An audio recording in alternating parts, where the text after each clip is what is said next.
তত্ত্ব বললে শোনো, আসল গুরু আর নকল গুরু চেনার কিছু কিছু উপায় আছে। মায়েরা বলবো কি? বলবো? হ্যাঁ, আপনাদের সাহস না দিলে আমি বলি কি করে। যে নেয় না শুধু দেয়। কেমন? গুরুকে আর শিষ্যকে, গুরু হচ্ছে পিতা, শিষ্য হচ্ছে পুত্র, সন্তান, তাই তো? গুরু যদি বাবা হয়, শিষ্য যদি ছেলে হয়, একটু বলবেন। অনেকে বলে কীর্তনীয় দীনকৃষ্ণ ঠাকুর নাকি যুক্তিবাদী কথা বলে, তার ভিতরে ভক্তি কম। কিন্তু আমার কথাগুলো শুনে বলবেন, যে বাবা হয়, সামনে যদি অভুক্ত ছেলে মেয়ে তার দাঁড়িয়ে থাকে, তার মুখে খাবার উঠতে পারে? বলুন তো। যে রান্না বান্না করে যে তোমার গুছিয়ে দিল, সে তো তোমার ছেলে, সে তো তোমার মেয়ে। তাকে না খাইয়ে তুমি আগে মুখে তুলছো, তুমি কিসের বাবা? তার জন্য কি করছো? খেয়ে যেটা পারবে না বলে ওটা গুরু প্রসাদ। কেন ভাই? গুরু প্রসাদে কি হয় বলে? রোগ মুক্তি হয়, জনম শুদ্ধি হয়। তাই করুণা গেল, গোটা কত প্রসাদ খাইয়ে তো দিতে, ঠিক হয়ে যেত, হতো নাকি? যখন সত্যি সত্যি কারোর সমস্যা আসে না, কায়দা করে ব্রণ গালা যায়, কিন্তু কায়দা করে ফোঁড়া ফাটানো যায় না। কারণ ব্রণয়ে ব্যথা থাকে না, ফোঁড়ায় ব্যথা থাকে। যেরকম ভাবে ফাটাও ব্রণ, কোনো যায় আসে না, কিন্তু ফোঁড়ায় হাত দিতে গেলে ফোঁড়ার মালিক বাবা গো মাগো করবে। বড় বড় আশ্রমের দরজায় লিখে দেওয়া হলো, এখন গুরু দর্শন নিষেধ। কেন? করোনা। তুমি তো ঘর ছেড়ে যে মরবে বলে, তোমার আবার মরণের ভয় কেন? এতে কি বোঝা যায় না আসল নকল কোনটা, আসল কোনটা নকল? যে গুরু, সে মুখ ফুটে কখনো বলে না আমি গুরু। সে বলে না আয় আমার কাছে দীক্ষা নে, আয় আমার কাছে দীক্ষা নে, তুই উদ্ধার হয়ে যাবি, উদ্ধার হয়ে যাবি। এই স্বর্গ নরকের পাল্লায় পড়ে আমরা এমন এমন ভাবে পিষে যাচ্ছি, আমরা বুঝতে পারছি না যে কোনটা আসল, কোনটা আসল আর কোনটা নকল। গুরু গুরু গুরু করে আমরা বাইরে ঘোরাফেরা করছি। বলো তো ভাই, ছোটবেলা যে আমাকে পেটে ধরল, সে আমার গুরু না? ছোট্টবেলা যে আমাকে হাত ধরে চলা শেখালো, সে আমার গুরু না? ছোট্টবেলা যে বাবা আমাকে কাঁধে নিয়ে ঘুরল, এ গুরু না? বিষ্ণু সংহিতা থেকে আরম্ভ করে 13খানা গ্রন্থ প্রমাণ দেয়, পৃথিবীতে সব থেকে উচ্চ কুটিরের গুরু হলো বাবা আর মা। যেসব ভাই বাবা মাকে দুঃখ দাও, কষ্ট দাও, একটু মন দিয়ে শুনবে। বাবা মার চোখের জল যদি পৃথিবীতে তোমার কারণে পড়েছে ভাই, তুমি যত কাঁদো, না তো কৃষ্ণ পাবে, না তো কালী পাবে, না তো নিতাই পাবে, না তো শিব পাবে, কিছু পাবে। পৃথিবীতে যার মা কাঁদে, তার কোনো ধর্ম হয় না ভাই। পৃথিবীতে যার মা নেই, এ জগতে তার কেউ নেই। যে বউটার মা মারা গেছে, তাকে জিজ্ঞাসা করো যে বাপের বাড়ি গেলে কতটুকু আনন্দ পাও। সে বলবে, যেদিন থেকে আমার মা মারা গেছে,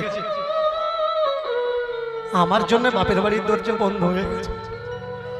যাওয়ার সঙ্গে সঙ্গে মা আমার জিজ্ঞাসা করতো, খেয়েছিস? কখন পড়েছিস? কখন এসেছিস? সারাদিন কোথায় ছিলিস? বলুন তো, সেই জগৎমাতা কখনো জিজ্ঞাসা করবে যে আপনার খাওয়া পড়া দুঃখ যন্ত্রণার খোঁজ রাখে?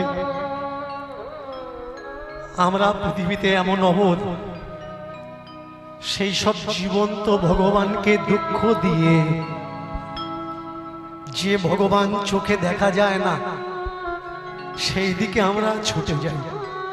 অনেকে তো বলে দে, বাবা মা ত্যাগ দাও, বাবা মা ত্যাগ দিয়ে দাও। বলো তো ভাই, যেদিন মরে তুমি বৈকুণ্ঠে যাবে, জগৎপতির কাছে যাবে, সে যদি তোমায় জিজ্ঞাসা করে, জন্ম দাও বাবা মাকে, পিতাকে মাতাকে ছেড়েছিস, তুই যে আমাকে ছাড়বি না, তার কি গ্যারান্টি আছে? আমি কোন বিশ্বাসে বৈকুণ্ঠে তোর ঠাঁই দেব? তুই বাবা মার প্রতি যদি অবিশ্বাস করিস, বিশ্বাসঘাতক করিস, তা আমার প্রতিও তো বিশ্বাসঘাত করবি। ভাই শুনে রাখো, গোপালকে ভোগ দাও, কেন দেবে না? অবশ্যই দেবে। কৃষ্ণকে ভোগ দাও, কালীকে ভোগ দাও, অবশ্যই দেবে। দুর্গাকে ভোগ দাও, লক্ষ্মীকে ভোগ দাও, নারায়ণকে ভোগ দাও। কিন্তু মা যেটা খেতে ভালোবাসে, মাঝে মধ্যে মাকে কিনে দিয়ে দেখো। বাড়িতে গুরুদেব আসলে গুরুকে দক্ষিণা দাও, অবশ্যই দাও। কিন্তু বাড়ি থেকে বেরিয়ে যখন তুমি কোথাও যাবে, যে বাবাটা আর কাজকর্ম করে না, কাজকর্ম ছেড়ে দিয়েছে, ইনকাম করতে পারে না, তার হাতে 10টা টাকা দিয়ে দেখো, আর বলো, বাবা 10 টাকা দিয়ে গেলাম, কিছু কিনে খেয়ে। আমার মনে হয় কোথায় যাওয়া লাগে না পৃথিবীতে। যেখানে জীবন্ত ভগবান আমাদের সংসারে ঘুরছে, আমরা তাদের দেখতে পাচ্ছি না কেন? কারা সেই সব ভগবানকে আড়ালে রেখে দিবে? কারা বললো যে মাছ মাংস খায় বাবা মা, এর জন্য মাছ মাংসকে ত্যাগ দাও? অনেক ছেলে মেয়ে আমাকে বলে যে সংসার নাকি ঘৃণ্য, জঘন্য, নরকের দ্বার। ত্যাগ দেওয়া নাকি সব থেকে বড় উপকার। এক মহাত্মার সঙ্গে আমার দেখা হয়েছে, আমাকে জিজ্ঞাসা করছে, ঠাকুর আপনি সংসারী? আমি বললাম, হ্যাঁ আমি সংসারী মানুষ, গার্হস্থ্য ধর্ম পালন করা মানুষ। আপনি? সে বলল, আমি ত্যাগী। জানেন ঠাকুর, ত্যাগ দেওয়াই শ্রেষ্ঠ। সংসার মানে তো নরক। আমি বললাম, মহারাজ আপনার মতন মহারাজের সাক্ষাৎ পেয়ে আমি জীবন ধন্য হয়েছে আমার, আমি আপনার চরণে কোটি কোটি নমন করি। কিন্তু আপনি বলছেন সংসার মানে নরক, ত্যাগ দেওয়া মানে শ্রেষ্ঠ। আপনার বাবা মা যদি ওই নরকের মানুষ না হতো, আপনার মতন সজ্জন পুরুষ কি পৃথিবীতে আসতো? প্রেম সে বলো নিতাই। সংসারে ভিক্ষে করতে আসছে কে? সন্ন্যাসী। এসে সংসারকে নিন্দা করছে, তোরা বদ্ধজীব, আর কতদিন সংসারে, এবারে বেরিয়ে আয়।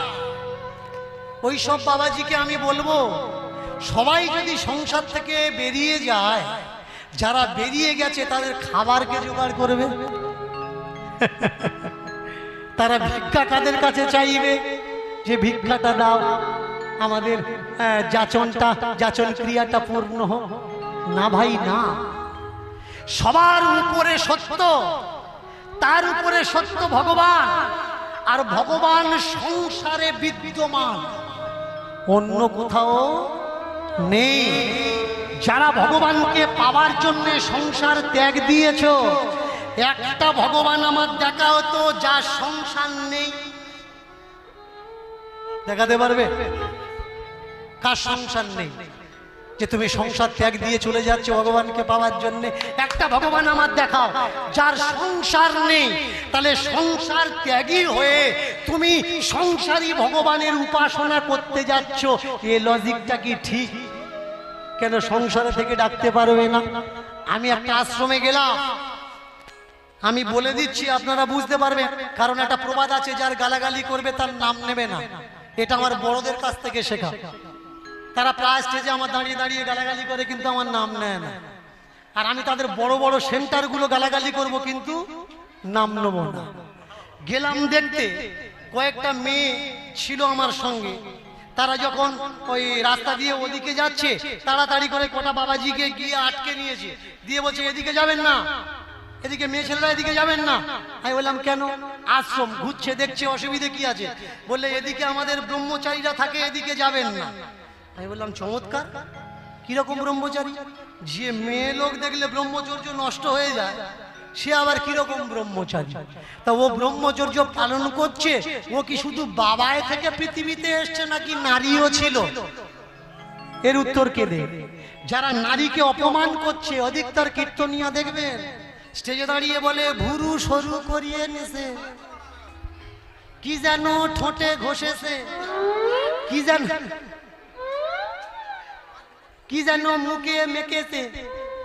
আমি সেই সব কীর্তনিয়াদের বলবো যে তোমরা এসে পাড়ার মায়েদের নিন্দা করছো।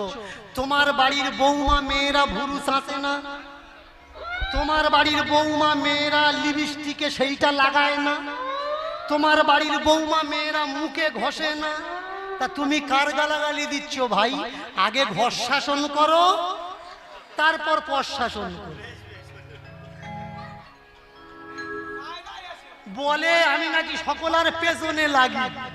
তা পেছনে কেন ভাই? ভাঁড় বেঁধে রেখেছিস, ভাঁড়ে মধু তো, তা লাগবো না?